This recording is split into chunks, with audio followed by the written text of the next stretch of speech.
here's the thing. We're like a chill people. Like by default, we're chill. Like a lot of us, we're homebodies, okay? Like give us like a book, a candle, a bath, a relaxing time. Come on, anybody, you get excited about a new blanket? Like okay. So that's our demographic that we're dealing with here. Okay?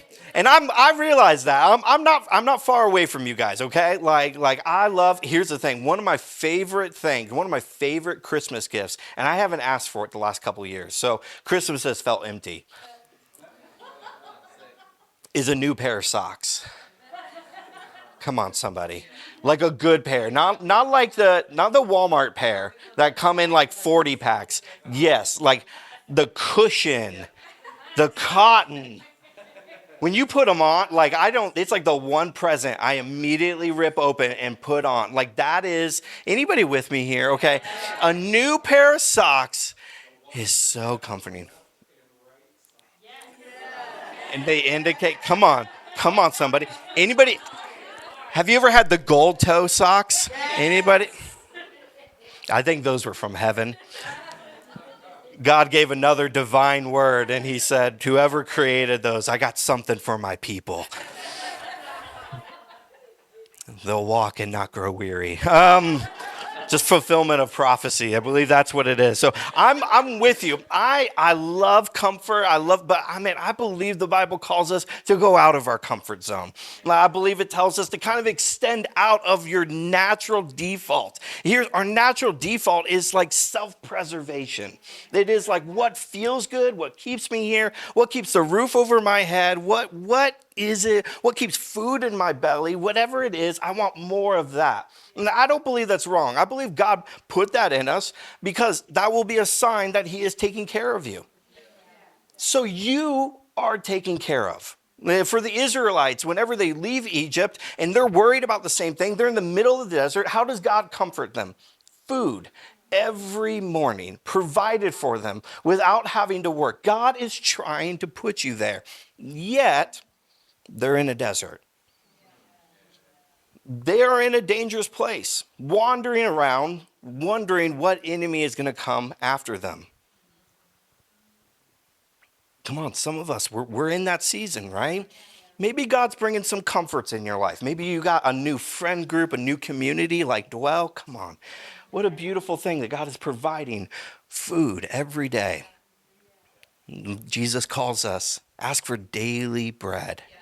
This is the prayer. It's something that will sustain you. But what really needs us to sustain is whenever we are emptying because we are in uncharted areas. We're in dangerous places. Here's the thing. When you're already fed, and let me be an example of like a physical example here for you guys. When you are already fed and then you overfeed, and don't put that energy that food is supposed to give you somewhere, it makes you a little chubby. The byproduct of that is you just end up being a little lazier because it takes a little extra work to get up and go for a walk. And so you're starting on your back foot. And man, I believe that when God gives us daily bread, whether that is actual food or the comforts of resources in our life, it is not meant to just fill our stomachs, our spiritual stomachs. It's supposed to give us energy to go out and do what he's called us to do. So today I want to give a word about how do we go into that. Last week we talked about a warrior mindset. That God has not made you a diplomat. He's called you to bring peace. Okay? Blessed are the peacemakers, not the peacekeepers. The peacemakers. There's a world that is constantly trying to go against this. And he's saying, you have been designed to make peace. And so that requires you to go against things that are trying to be anti-peace. Whatever that might be, we can list it all out. And that would be a useless practice because it's going to be different for me than it is for Taya, right? I don't have a new job that's coming on. You need peace in a different form than me who doesn't have a new job going on, okay? So we all know that that is something we need to do, but we got to go into it with a mindset like God has already granted us a victory. Like David going against a giant, has he already won? Have those past experiences of you fighting lions and bears in your life, has it brought you to a place of victory now? Can you look at dangerous things and go, what are you? Now, what do we do after that? As Pastor Natalie always likes to say, how? And how do we sustain those things? Or I want to talk about that today. So what we're going to enter in is, like I just talked about, the Israelites in Exodus have left being slaves to Egypt, and they're now wandering around. There are a lot of different things and a whole lot of other backstory. Go back. Last year, we did a whole series on the book of Exodus. But they find themselves in a wandering period of their life. And then finally, the promise that they were given, or the command that happened, is that after 40 years of wandering, after a generation has passed away, they will get to enter into the land that God has promised them. So we're going to open up into that part. Moses has passed away, and he's handed it off to a man named Joshua, the authority and leadership over this. If Moses was like a he was a leader. He was a prophet in some ways, but if he was the, let's say Moses was a shield. He helped defend Israel while they were in times of wandering. Then Joshua is a sword. Joshua is meant to go take land. His whole upbringing, his entire training was, how do you go and defeat an enemy you've never fought before? How do you keep doing it? How do you lead people to those victories? And this is Joshua's journey as you read through it. And so Joshua, I'm going to open up in Joshua chapter 2. And this is how we're going to begin our story. We're going to read a little bit. Follow with me for a second. It says Joshua is getting ready to attack the first city in this promised land. He has to go and he's got to reclaim the land. And so like a good strategist, like a good general, he sends out spies. They go tell us what the land is like before we go into it. These spies, they get people kind of like rat them out, and the enemy realizes, the city of Jericho realizes that these spies are coming around. And so a woman of questionable reputation, the Bible calls her a harlot. A lot of people have called her a prostitute. Basically someone who made a living doing their thing. I don't know. Read about it in a book. Anyways, this is her report about how Jericho views the Israelites. I want to start here. Before the spies were down for the night, the woman came up to them on the roof and said, I know that God has given you this land. We're all afraid. Everyone in the country feels hopeless. We heard how God dried up the waters of the Red Sea before you left Egypt, and what he did to the two Amorite kings east of the Jordan, and the Sihon and the Og, whom you put under a holy curse and destroyed. We heard it, and our hearts sank.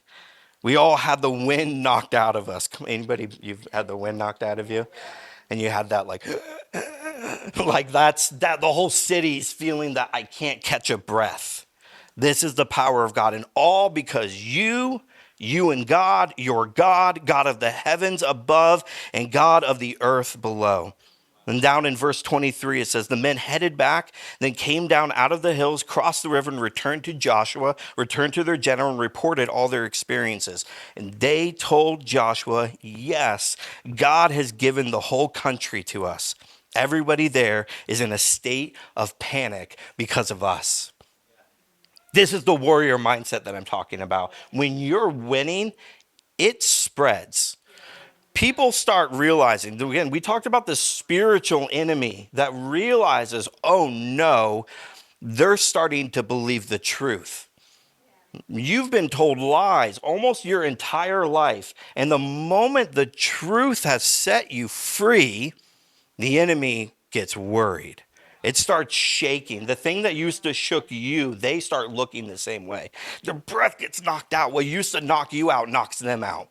Like I'm telling you, this is the warrior mindset. They're going into this land ready for battle. But,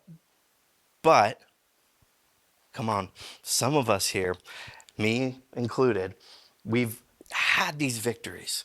We're at the top of the mountain. We're doing the right things. And then what happens? We trip and we fall. And whatever that proverbial stone is that we tripped over, and then we found ourselves back at the bottom of the hill again. Now, see, I've climbed the mountain of debt, of insecurities, of marriage troubles, and fear, only to lose sight of the path. Trip, roll back down to the bottom, this time with a few more scrapes and bruises than I did last time. The climb back up is more difficult the second time. Has anybody ever lost weight and then gained it and then had to look at it and go, oh, I know what the cost was to get to what I previously was. You see, before, when you didn't know, it was just running. It was just working out. It was just broccoli and chicken, and it was just vegetables and protein. Like, it was all that stuff, and that's just what you did.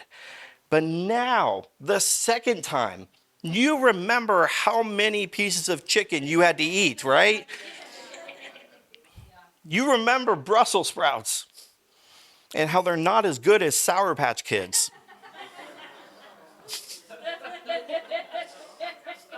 I don't care how much cheese you put on Brussels sprouts.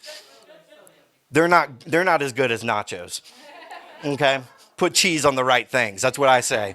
That's the church. No. But you know the amount of work. And so you're looking back up at the top where you fell down from, and you're going, ugh. It took me 6 months last time just to hit that mile marker, much less get to that weight or that shirt size or that pant size, right? Come on, summer's coming. And you're like, oh, swimsuits? No. The first time you had the benefit of not knowing how hard it was or how long it would take, and you just kept pushing, but now you know. Now you know. So how do we prevent? Here's the thing I want to talk about today is how do you prevent that trip and fall? Because the walk back up is incredibly difficult. And so how do we not get to that point? All right, you guys with me? Here's the thing. Jesus teaches us a powerful truth, and then the story of the Israelites versus Jericho, this great battle, tells us this important thing. Worship is a weapon that brings walls down. There is, follow with me for a second. There is a style of worship that exists as kind of the primary right now. That has kind of, I think it has disillusioned us to what worship really is. And hear what I'm about to say. I'm not against it. I'm just against it being the only thing. Okay? So it feels like modern music. Okay? It feels like it feels like an algorithm. Like if I hit this BPM, and then I hit these bass notes, and then if we go to this key at this time, it's gonna, baby, you're a firework. And we go, yeah, we know that song, and then the worship songs we listen to feel the same. And again, please hear me. I am not against it. I love those. I'm a Katy Perry fan. Okay, like I'm not trying to point fingers or list names. I'm just saying we have introduced a worship style that is our only worship style, right? We treat worship styles like we treat the type of music we listen to. Oh, I'm not really a country music fan, or I'm not really a hip hop fan. Like that's just not the music I listen to. And so then we start segmenting different styles of worship, and some of us have completely missed the beauty and depth of hymns. And this old poetry that was written and meant to move the spirit, his eye is on the sparrow. Like this level, but we miss this right now because what we are, and again, it's a methodology. That's all this is. We are trying to win a culture that is obsessed with a rhythmic style by bringing that into our church instead of doing the opposite of like, hey, the problem is that is the style outside. And so if we want to be different to show you how God treats things, it's got to look different in here. When you come into this place, it's got to feel different. Even if we do that song, it means completely different. So yes, music moves you, okay? I've heard this as like an excuse of like how worship and churches manipulate you. Like, oh, you play the right major, minor chords and then yes, that's how music works, okay? When you hear songs, it moves you. Like, that is the point. Now, what is the content of the song? What is the purpose of the song? This is what I wanted. If I, okay. Okay, let me lament a little bit and take this, chew the meat, spit the bones. Allow me to just kind of, I don't know. This might be deleted from the YouTube video. We have people who have left Dwell Church because our worship doesn't sound like some of the other churches' worship. And I could, like, out of almost everything, we've had people left because, like, theologically or doctrinally, they don't agree with what we're moving towards. And I'm like, you know what, fine. Like, there's a church for every place and every like style. As long as you love Jesus and you're going to go help other people, great. And you're going to go to church. You're going to be in community. Go do that. But this in kids ministry, I could like, it makes my blood boil. The worship side of it is like, I'm not getting what I want. And we've missed what worship is at its core, has almost nothing to do with you, except that you're doing it. It's who you're giving it to. So if I'm listening to worship music and I'm getting more than God's getting, who am I worshiping? What I'm putting on the altar of worship is my feelings. My feelings feel really good right now. I feel hyped. I feel like I can sing loud. I feel like I know the lyrics. Oh, I can bump to it. Like, I'm going to put this in the car. And then we missed what this was trying to do. And here's the thing. I think those churches and worship leaders who wrote those songs wrote it with that intention. If you go to their churches, they sing it like that. But then when we go, well, they're doing a cool thing, let's go do it in our church, and we miss that that was the song for that church. What is the song for Dwell Church? Right? So if we didn't carry the same heart that they were trying to do in it, we're going to completely miss it. So this is what I mean. I'm not against the rhythm. I'm not against the algorithm. I love it. I am that, like, but if we are doing it just because that's the fad, that's the cool thing, that's the trend, that's the bop, whatever word you use for whatever generation, we missed it. And God wants to bring walls down, not put walls up. Theologian Richard Foster once said, as worship begins in holy expectancy, it ends in holy obedience. Holy obedience saves worship from becoming an opiate, a drug, an escape for pressing needs of modern life. He wrote this before electric guitars were used in church.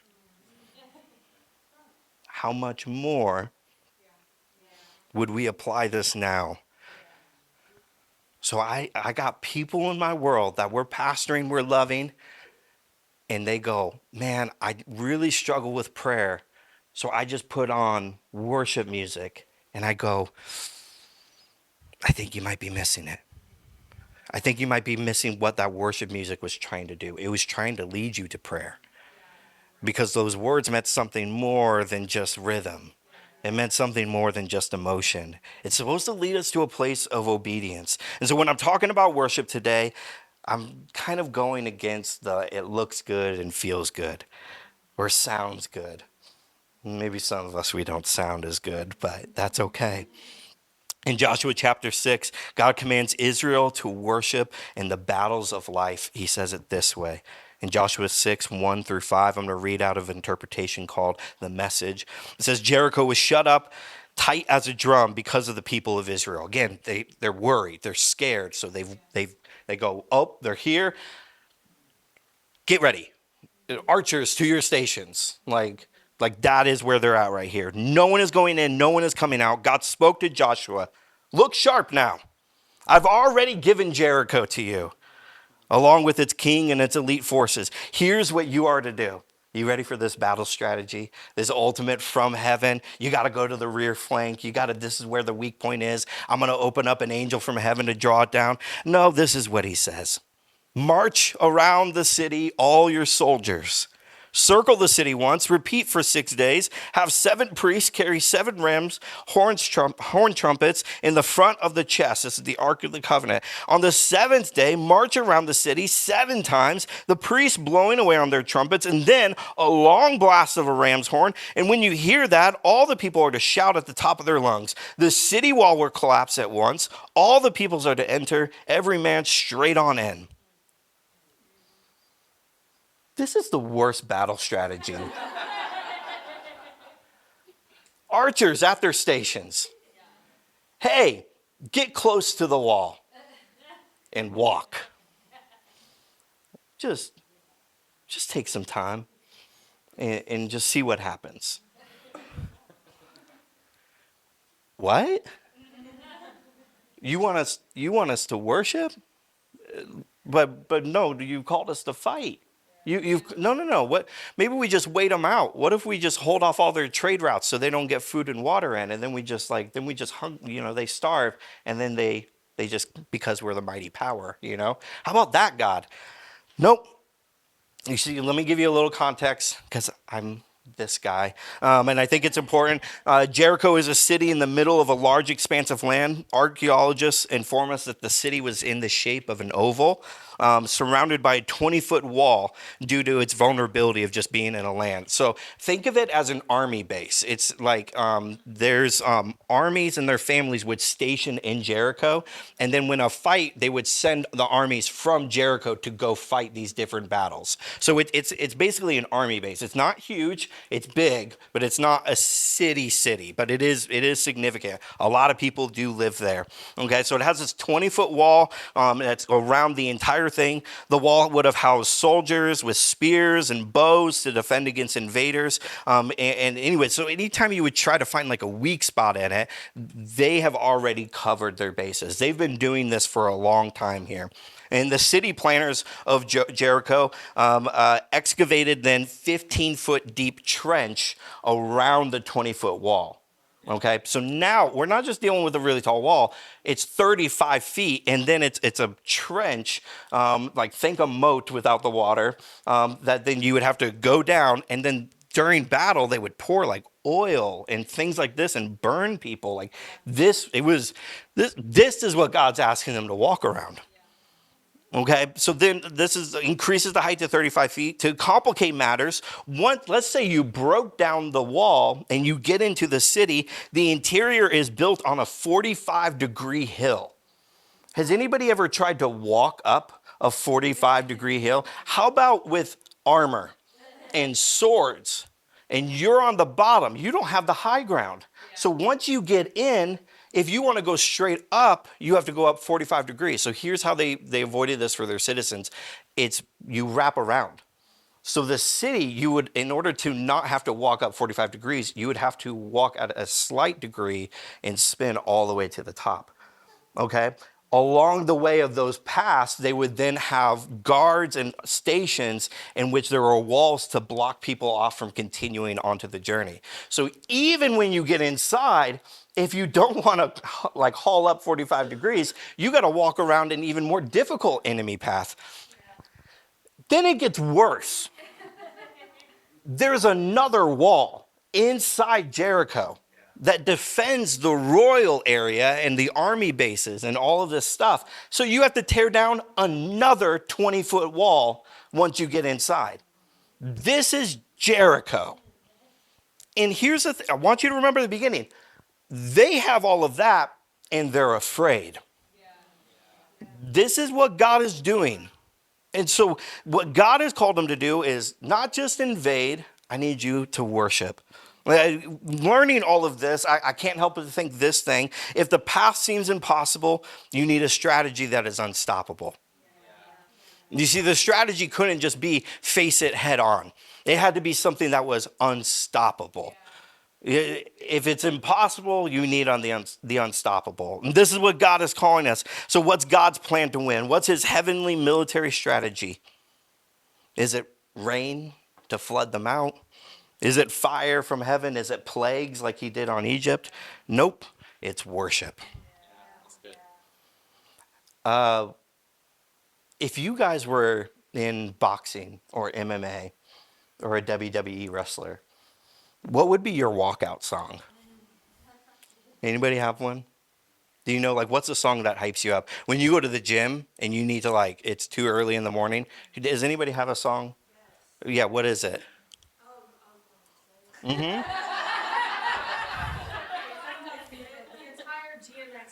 Okay, yeah. I like that. You got that gravel rap, too, like the... I love that. See, I have one. Aaron, will you play my walkout song? Like, yeah. You got it for me. You got to crank it. You got to bring it up a little bit. Here it is, okay? I know this doesn't feel like it yet. It's coming. Get it up just a little bit louder. Say it ain't so. Whoa. All right, you can bring it down. Okay. This is okay. It's Weezer Blue album. Okay. All right, this is my song. When I remember, I used to run 3.5 miles every day, and this was my opening song to like get hyped up. And it was this is my song. So if I was gonna go out and I was gonna fight somebody, this would be the song. The Say It Ain't So. Like, and for me, it was this enemy that was in front of me. It wasn't me saying it. Say it ain't so. It's the enemy in front of me going like, oh no, say it ain't so. Eric's coming. Like that's what I'm, and as funny as it is, like that's what got me. Like that is what is in here. And so here's the point of a walkout song for anybody who doesn't watch boxing or MMA or any of that stuff. It is to tell your opponent who you are. Okay, it's supposed to look at, like, for them to look at you and hear your music and to psych them out a little bit. Terrence Crawford, come on, Omaha Zone, in one of his like most recent matches, walks out with Eminem singing lose yourself. Yeah, sorry, I almost said to yourself. Lose yourself.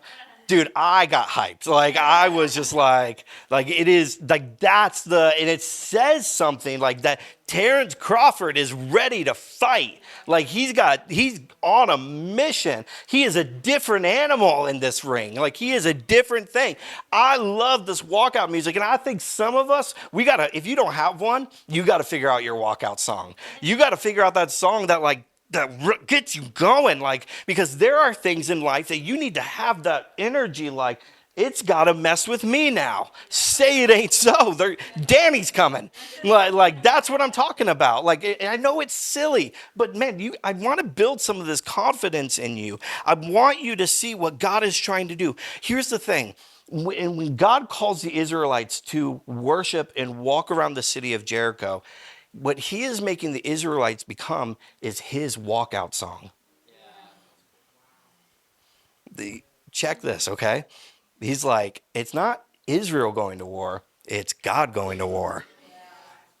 So what is he going? Oh, I need you to hear what I'm all about. I'm all about my people. And they're going to sing something that is going to make you worried. Like you thought you were worried because of their power. You need to be worried because who's fighting for them. Like when you worship, tell the enemy what you're about. You are God's walkout song. When you praise God, you are telling the enemy to be afraid. God's coming. Every time you're here on a Sunday and you lift up a song of praise to God, not because you want to feel good, because you need the enemy to know who's on your side, you are declaring the walkout song. God is going to do something amazing. The spiritual enemy remembers what happened at Jericho. So when you start worshiping, It remembers. Oh, the last time they did this, they won. They defeated them. So here's what would be if you are the enemy in this situation, what would be your strategy to stop you? Insecurity? Doubt? I'm not a good singer. It's just kind of not my thing.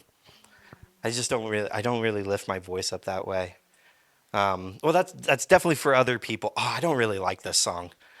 This song doesn't, I don't know, it just doesn't resonate with me. Are you hearing me? This is his strategy against you to make it about you. Isn't it crazy that the enemy will use God's people against him in his own church? And you wouldn't even know it. Why? Because it looks good, it sounds good, it feels right. How could a pastor be wrong? How could a worship leader mess up? Yet, list the names, the stories, the situations, and we've completely missed it. This is what the enemy is doing behind the scenes. And we go, how did we trip up? You made it about you. You thought you were winning. He was winning, and you're a part of it. This is what's going through. So here's the style of worship that Dwell will always push for. Are we going to mess up? Yeah, sure. Cool. Everybody is, you know. It's I don't know, you teach every kid, everybody poops. Like, but here's the style of worship that we're trying to go for. Obedience goes before the breakthrough of our life.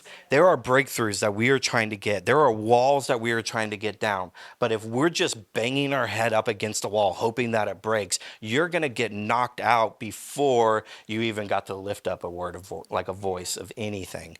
And so quit banging your head against walls. Start tearing them down. Start going for breakthrough. God wants to do this. The obedient style worship, which is God, I'm just giving this to you. This always precedes breakthrough. God's instructions to march and worship may have seemed unusual. Sometimes our breakthrough requires faith-filled obedience, even when it doesn't make sense. This has been the story of every significant figure in the Bible, from David on the run from Saul to Peter sitting in prison. What releases themselves into victory? To getting free. Worship, prayer, praise, giving this to God and believing he's the one that can do this. I think if we were to ask every single one of these Israelites who saw the victory in Jericho, what would they tell us, Dwell Church? I think they would tell us just simply this: don't stop worshiping. Don't stop worshiping. So the Israelites obeyed. It didn't make sense, but neither did leaving Egypt. But they obeyed. Calling water from a rock didn't make sense, but they obeyed. Lifting the arms of Moses in praise to win a battle didn't make sense, but they obeyed. When asked to walk around a city and worship, it didn't make sense, but what did they do? They obeyed. Can I ask you, what is the thing that God has asked you to do that you just go, that flat out just doesn't make sense? And you haven't obeyed. What is it? Right? Come on, think about it. We all got it. I got it. I know what it is. You know what it is. Come on, we're going there today. But you're going, oh, why is just nothing changed? I just feel like this weight is still on me. I'm still anxious all the time. Well, what are you doing different? What's the thing that God asked you to do that you're not doing? What's that conversation with your spouse that you've been avoiding? What's that job you know you're not supposed to be in? What's that friendship that is just bringing you down? What's that addiction that you just don't let go? And God has been telling you, obedience, it'll precede breakthrough. You're like, it just feels like a migraine, and I just hate going to church because they keep telling me how wrong I am. And it's like, okay.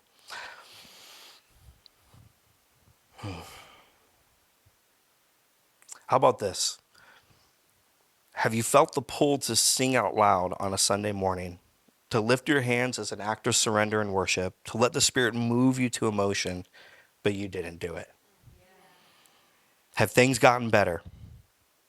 You see, worship invites God's presence, shifting the battle from our hands to his. So let me say it again. Don't stop worshiping.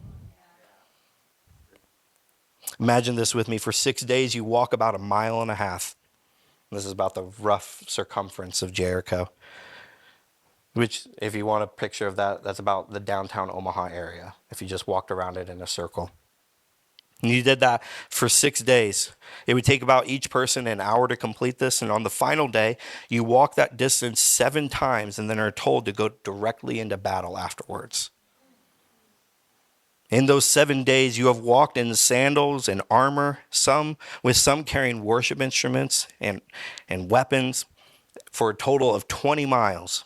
You are tired, exhausted, yet when we worship despite our circumstances, we declare that God is more powerful than us. A.W. Tozer, a beautiful writer and theologian, he says this: we must never rest until everything inside of us worships God. This is a challenge. It's going to be a challenge, but this is what we're called to do. Oh, I'm just so tired. Go more. Go deeper. Stretch past that.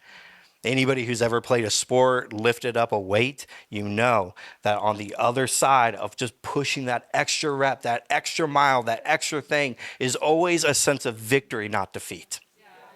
It always leads to something better. This is what he's trying to do. Let's see, I think what we need to get into is a mindset of I'm more tired of losing than I am of trying. In order for real, long-lasting change to occur, I need to be more tired of losing than I am of trying. So don't stop worshiping. Keep going. Joshua 6 ends with this day on the seventh day. It says, on the seventh time around, the priests blew their trumpets, and Joshua signaled the people, shout, God has given you the city and everything in it is under a holy curse and offered up to God, except for Rahab. This is the woman who tells the spies and hides them for her, the harlot. She is to live, she and everyone in her house with her, because she hid the agents we sent. As for you, watch yourselves in the city under holy curse. Be careful you don't covet anything in it and take something that's cursed, endangering the camp of Israel. He says, as you're going through and winning, don't take losers' plunder. Don't go, oh, we're winning so much, I can have even a little bit more of this. He goes, no. Defeat it.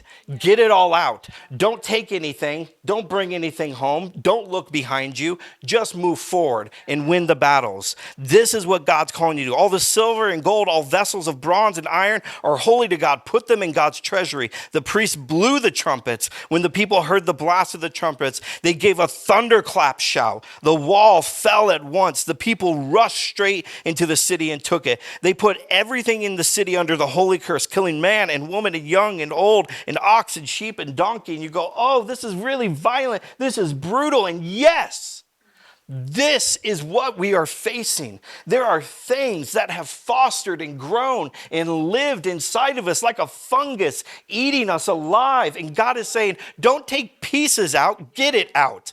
This is the worship. This is the level in which he brings into your life. You're like, man, I'm reaching the top of this mountain. And here's the thing about mountains. They're part of a larger valley of mountains and all this stuff. So you get one, you got to go to another.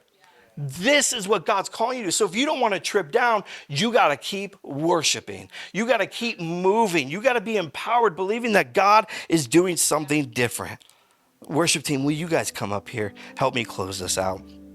Jewish rabbis give us an insight that as the walls came down, the bricks that once formed the wall become stepping stones to walk on. Think about this. The wall comes down and then they got to climb a huge gap. How do they climb all of that? The wall falls and they just start climbing over stepping stones. How do you get up a 45-degree hill? The second wall also falls and creates a path. This is what God is doing. What used to block you is now what you walk over for victory. See, God makes your enemy a walking path to victory.